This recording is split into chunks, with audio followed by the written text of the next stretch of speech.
سے پہلی اور بنیادی وجہ جس وجہ سے آج کا انسان رشتے ناطے توڑ رہا ہے وہ رشتوں کی نزاکت سے واقف نہیں، رشتوں کی اہمیت سے واقف نہیں۔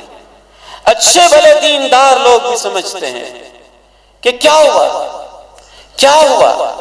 ماں ناراض ہوگی تو کیا ہوا، باپ ناراض ہو گیا تو کیا ہوا، بھائی ناراض ہو گیا تو کیا ہوا، بہن ناراض ہوگی تو کیا ہوا، آپ کو پتہ ہی نہیں کیا ہوا، آپ کی نمازیں گئیں، آپ کی زکاتیں گئیں، آپ کی عمریں گئے، آپ کی حجیں گئیں، آپ کا دل گیا، آپ کا ایمان گیا، آپ کا احساس گیا، آپ کے اندر سے انسانیت ختم ہو گئی۔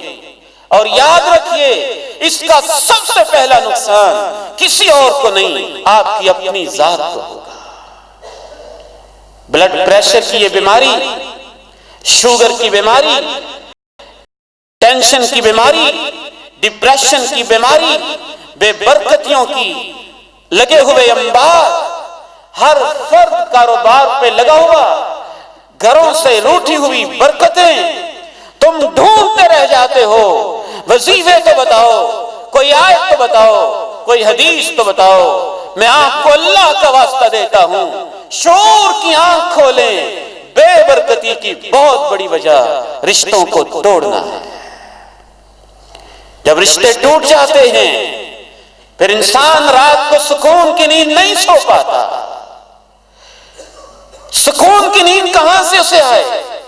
وہ تو اللہ کی رحمت سے اپنے رشتے کو توڑ چکا ہے، ہر وقت حیران و سرگردان و پریشان، حتیٰ کہ نماز کے اندر بھی پلاننگ کر رہا ہوتا ہے کہ میں نے یہ مقدمہ کیسے جیتنا ہے، میں نے اس کو پچھاڑنا کیسے ہے، میں نے اس سے بدلہ کیسے لینا ہے، میں نے اس سے انتقام کیسے لینا ہے۔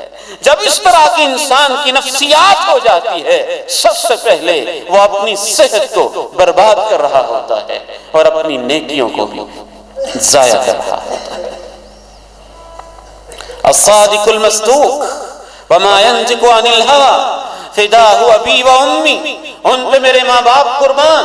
کتنی سچی اور کھری باتیں انہوں نے کہی صلی اللہ علیہ وسلم۔ فرمایا ایاکم وفساد ذات البین، آپس کے تعلقات کو خراب کرنے سے میری امت کے لوگوں اپنے آپ کو بچائے رکھنا، بچائے رکھنا۔ اگر تمہارے تعلق آپس میں خراب ہو گئے فإنها الهالکہ، صفایا ہو جائے گا۔ فرمایا میں یہ نہیں کہتا بالوں